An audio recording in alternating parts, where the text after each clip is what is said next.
ഒരു 32 വയസ്സുള്ള ഒരാൾക്ക് യൂറിക് ആസിഡ് വന്നു.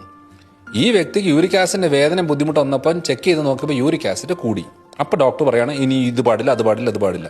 പക്ഷെ ബേസിക്കലി ഒന്ന് നോക്കിയാൽ 31 വയസ്സ് വരെ ഈ വ്യക്തി ഈ സാധനങ്ങളെല്ലാം കഴിച്ചിട്ട് യാതൊരു കുഴപ്പമില്ല. 32ാമത്തെ വയസ്സിൽ ഇത് കൂടുമ്പോൾ പോകുമ്പോൾ പറയുമ്പോൾ ഇത് പാടില്ല. അപ്പോൾ എന്ത് ചെയ്യണം? മരുന്ന് കൊടുക്കും. അതിപ്പോൾ ഏത് മരുന്ന് യൂറിക് ആസിഡിന് കൊടുത്തു എന്ന് പറഞ്ഞാൽ എടുക്കുമ്പം കുറയും. അത് നിർത്തിയിട്ട് ഒറ്റ ആഴ്ച കഴിയുമ്പോഴത്തേനും വീണ്ടും യൂറിക് ആസിഡ് പഴയ രീതിയിൽ അങ്ങ് കൂടും. യൂറിക് ആസിഡ് വരാൻ ഭക്ഷണമല്ല കാരണം, ആണ് ഭക്ഷണത്തിന് പ്രോട്ടീൻ അല്ല കാരണം. അതായത് ഈ പയറ്, പരിപ്പ് അല്ലെങ്കിൽ നോൺ വെജ് അതല്ല, അമിതമായിട്ട് എടുക്കുന്ന ഗ്ലൂക്കോസ് കണ്ടന്റ് ആണ്. അതായത് ദോശ, ഇഡ്ഡലി, അപ്പം, പുട്ട്, ചോറ്, ഈ പറയുന്ന ഇതിന്റെ അളവ് കൂടിയാൽ, അതേപോലെ തന്നെ കോൺ സിറപ്പുകൾ, ബേക്കറി ഐറ്റംസ്, സ്വീറ്റ് ഐറ്റംസ്, മദ്യം, ഇതൊക്കെ വളരെ ഹൈ ആയിട്ട് യൂറിക് ആസിഡ് കൂട്ടുന്ന. അത് യൂറിക് ആസിഡിന് ഡയറക്റ്റ് അല്ല, ഇത് ഫാറ്റ് ലിവർ കൂട്ടും. ഫാറ്റ് ലിവറിന്റെ ആഫ്റ്റർ എഫക്റ്റ് ആയിട്ട് യൂറിക് ആസിഡിനെ പുറത്തേക്ക് കളയാനായിട്ട്, കിഡ്നിയിലൂടെ കളയാനായിട്ടുള്ള കപ്പാസിറ്റി ബോഡിക്ക് കാണത്തില്ല.